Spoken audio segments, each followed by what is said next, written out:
Rome liked to believe that nothing important had ever happened in the dark. Its historians preferred sunlight, public forums, battlefield victories, marble speeches preserved in clean Latin. Darkness, to them, was disorder. Darkness was where slaves slept, where criminals hid, where women whispered truths that were never meant to be recorded. And so the things that happened at night were rarely written down, especially when those things contradicted the image Rome wanted to leave behind. On the evening Livia was married, the city glowed as it always did. Oil lamps burned in doorways. Torches flickered along stone streets worn smooth by centuries of feet. From the outside, her wedding appeared no different from thousands that had come before it. There were guests reclining on couches, cups of wine raised in careful celebration, priests murmuring old words whose meanings few still remembered. The gods were invoked. The contracts were witnessed. The dowry was counted twice. No one watching would have guessed that by dawn, something ancient and unspoken would pass from one generation to the next. Livia stood beside her mother in the atrium, her white tunic falling straight and unadorned to her ankles. It was not meant to flatter her. Roman brides were not dressed to be admired, they were dressed to be taken. The wool scratched lightly against her skin. Around her waist, her mother's fingers tightened the knot, twisting it in the way tradition demanded, slow and firm, as though binding more than cloth. Her hair had been divided earlier in the day, separated into 6 braids using the point of a spear. The metal had been dulled with age, ceremonial rather than sharp, but the symbolism was unchanged. Her scalp still tingled where it had touched her. She had not asked why a weapon was used. No one ever did. The women who prepared her avoided explanations the way they avoided her eyes. From childhood, Livia had been told this day would come. She had been taught the duties of a wife, the virtues of silence, the honor of obedience. What she had not been told was how it would feel to wait for night to fall, knowing that daylight was the last protection she would ever have. As the sun lowered, her mother's hands lingered longer than necessary, smoothing fabric that no longer needed smoothing. When Livia reached out instinctively, her mother caught her wrist, not harshly, but with a grip that carried urgency. "Do not shame yourself," she whispered, too softly for anyone else to hear. Livia did not ask what she meant. She already knew. When the last guest finished eating, when laughter softened into murmurs, when the lamps burned lower, the moment arrived without announcement. There was no signal, no prayer. Only movement. The groom's friends stood. The older women stepped back. Space opened where there had been none before. Livia felt hands on her arms. She inhaled sharply, her body reacting before her mind could follow. The first pull was not violent, but it was firm enough to tell her resistance was expected. Her mother did not intervene. Instead, she turned away, pressing her lips together as though holding something inside her mouth that would burn if released. Livia struggled, just as she had been instructed, though the instructions had never been spoken aloud. Her feet slid against the stone floor.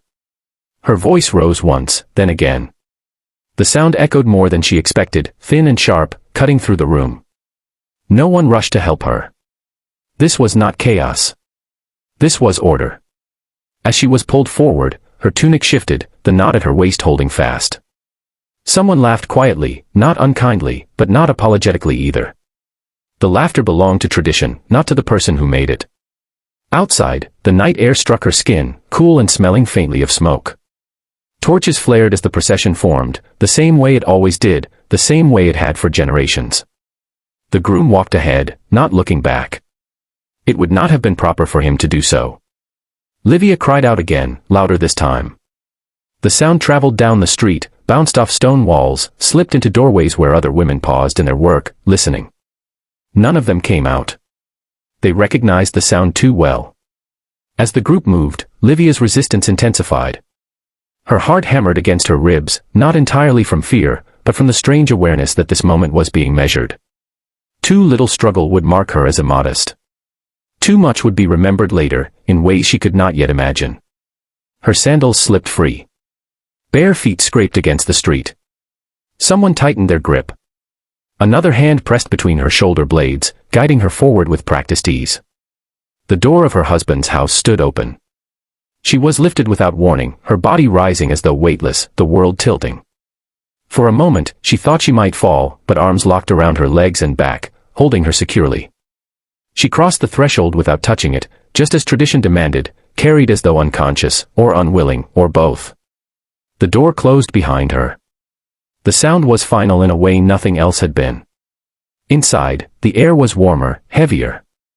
The torches cast uneven light across walls painted with scenes of gods and heroes, men victorious, women watching from the margins. Livia's feet touched the floor again. Her breathing was fast, uneven. No one commented on it. The women who had accompanied her stepped forward, their faces solemn now, the performance finished. One adjusted Livia's veil. Another murmured a blessing so old it had lost its edges. Then they left. Livia stood alone with a man who was now her husband. He did not touch her immediately. That, too, was tradition. He waited until her breathing slowed, until the silence stretched thin between them. When he spoke, his voice was calm, almost gentle, as though nothing extraordinary had happened. "This is how it has always been," he said, not as an explanation, but as a conclusion. Livia understood then what no lesson had ever taught her. The ritual was not about passion or cruelty alone. It was about memory. It was about ensuring that a woman entered marriage knowing, in her bones, that what happened to her body could be framed as fate, as custom, as something older than choice. Outside, Rome slept, and inside countless houses like this one, the same ritual repeated itself, night after night, generation after generation, until its violence became invisible even to those who endured it. Years later, when Rome spoke of virtue, it would not mention this night. When poets wrote of love, they would skip the threshold. When philosophers debated marriage, they would begin in the morning. But the women remembered. They remembered the sound of the door. They remembered the hands. They remembered how history had looked away. Time passed in Rome the way it always did, not in years but in layers. New laws settled over old customs. New gods stood beside older ones. The city learned to rename its habits without truly changing them, and nowhere was this more evident than in the lives of its women. Livia learned quickly how memory worked inside marriage. Certain things were spoken of often, the price of grain, the behavior of servants, the need to produce sons. Other things were never mentioned at all. The night she crossed the threshold became something both present and absent, shaping everything without ever being acknowledged. When she tried to recall it directly, her mind resisted, blurring edges, softening moments, protecting her from the sharpest details. But her body remembered. It remembered in the way she stiffened when footsteps approached too quietly, in the way her breath caught when a door closed too firmly, in the way she listened for sounds that no longer mattered but never stopped listening for anyway. She was not unique. Rome was filled with women carrying the same unspoken weight. In bathhouses, in marketplaces, in shaded courtyards, they exchanged fragments of understanding without words. A glance held a warning. A pause held advice. Older women watched younger ones carefully, measuring how much truth could be passed on without breaking something that could not be repaired. When Livia's first daughter was born, the midwife smiled and murmured polite disappointment. A girl was not failure, but it was not victory either. Livia held the small, warm body against her chest and felt something tighten inside her that had nothing to do with love alone. She looked at the child's closed eyes and imagined the years stretching forward, imagined the white tunic, the tightened knot, the waiting for night. She said nothing. As her daughter grew, Livia taught her the approved lessons. How to walk modestly. How to lower her gaze. How to speak only when addressed. These things were necessary armor. But sometimes, late at night, when the house was quiet and the servants slept, Livia would sit beside her daughter's bed and watch her breathe. In those moments, the silence pressed against her so heavily it felt like another body in the room. She wondered whether silence was tradition's most effective weapon. Rome itself continued to evolve. The Republic fractured and reshaped itself into empire. Emperors rose and fell. The city learned to admire its own reflection, commissioning statues that emphasized virtue, commissioning histories that favored order over truth. Writers like Livy and Plutarch told the old stories carefully, sanding down their violence until they shone with moral clarity. The Sabine women were no longer victims but mediators, peacemakers who had accepted their fate and brought harmony between men. Acceptance became the most important word in Rome's vocabulary. Livia heard these stories repeated aloud in public spaces, listened as men nodded approvingly, as women remained silent. Each retelling pulled the past further from what it had been. Each retelling made the ritual feel inevitable, almost benevolent. If the Sabine women had accepted it, who was anyone else to object? And yet, beneath the polished narratives, the ritual endured. Some families softened it, turning the struggle into a brief gesture, a symbolic tug before laughter replaced resistance. Others preserved its severity, insisting that tradition demanded authenticity. There were houses where the bride's cries were staged and houses where they were not. Rome did not regulate this. It did not need to. The power of custom was stronger than law. Livia's daughter reached the age when women began to watch her differently. Compliments carried assessments. Invitations carried calculations. One afternoon, as Livia adjusted her daughter's hair, separating strands with careful fingers, she felt a wave of nausea rise unexpectedly in her throat. The girl sat patiently, unaware, trusting. That trust hurt more than fear ever had. The night before her daughter's wedding, Livia did not sleep. She lay awake listening to the house settle, listening to the distant sounds of the city breathing. She thought of her own mother, now long dead, and wondered how many nights she too had lain awake, trapped between love and obedience, between what could be said and what could not. When morning came, Livia moved through the preparations as though guided by someone else's hands. She tied the knot. She smoothed the tunic. She watched the spear part her daughter's hair, felt the familiar tightening in her chest. She did not cry. Tears would have been noticed. Tears would have invited questions. At dusk, when the moment came, Livia stood exactly where she was supposed to stand. When hands reached for her daughter, Livia did not intervene.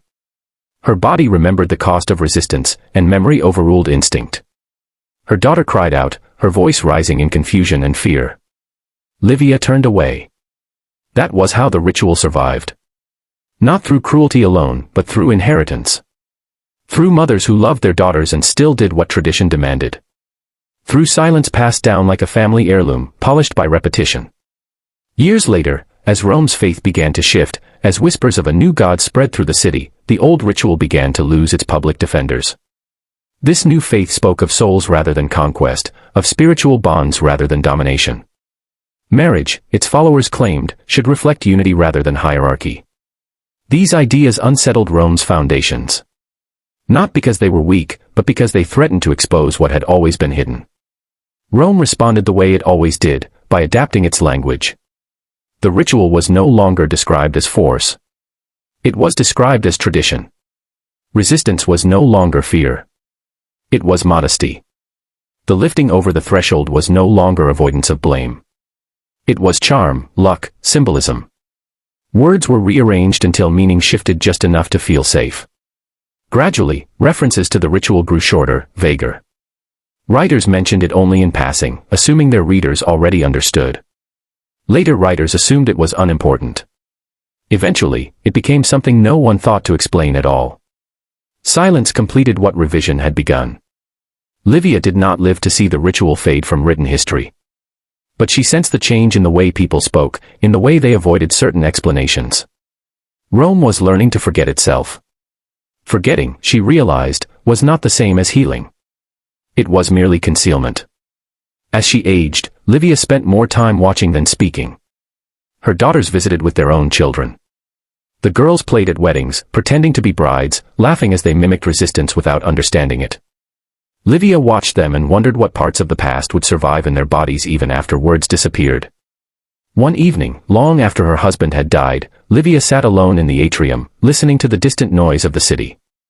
She thought about how history would remember Rome. About the victories, the roads, the laws. About how future generations would praise its order and discipline. She wondered whether anyone would ever ask what that order had cost. She doubted it. History favored what could be displayed, not what had been endured. The ritual did not vanish all at once. It thinned, stretched, transformed. In some places it became a joke, in others a whisper. In others still, it remained as it always had been, protected by isolation and habit. Rome did not need to enforce its erasure. Time did the work patiently, carrying forward only what was convenient. But traces remained, embedded in gestures, in phrases, in assumptions that no longer had visible origins. The idea that a bride should be given away. The belief that hesitation was virtuous. The quiet expectation that marriage involved surrender. These things traveled beyond Rome, carried by its influence long after its legions were gone. Centuries later, scholars would puzzle over fragments. A line here. A comment there. They would debate interpretation, argue over symbolism, weigh intention against practice. Some would insist the ritual had always been harmless, misunderstood by modern eyes. Others would sense something darker but struggle to prove it without complete records. The women were not asked. They never had been. And so the story remained incomplete, shaped by absence as much as by evidence. A history with its center missing, like a doorway without a house, like a threshold no one remembered crossing. If Rome tried to erase the ritual, it was because erasure was easier than confession. Easier than admitting that beneath its claims of civilization lay a foundation built on controlled violence, ritualized until it felt natural. The night was Rome's accomplice. What happened in darkness stayed there, unrecorded, unchallenged. Daylight washed the streets clean and allowed the city to believe in its own virtue. Somewhere, long after Livia's name had been forgotten, another bride waited for night to fall. She did not know why her hands shook. She did not know why the women avoided her eyes. She only knew that something irreversible was approaching, something older than her fear, something no one would explain. And when the door closed behind her, history would once again look away, pretending it had seen nothing at all.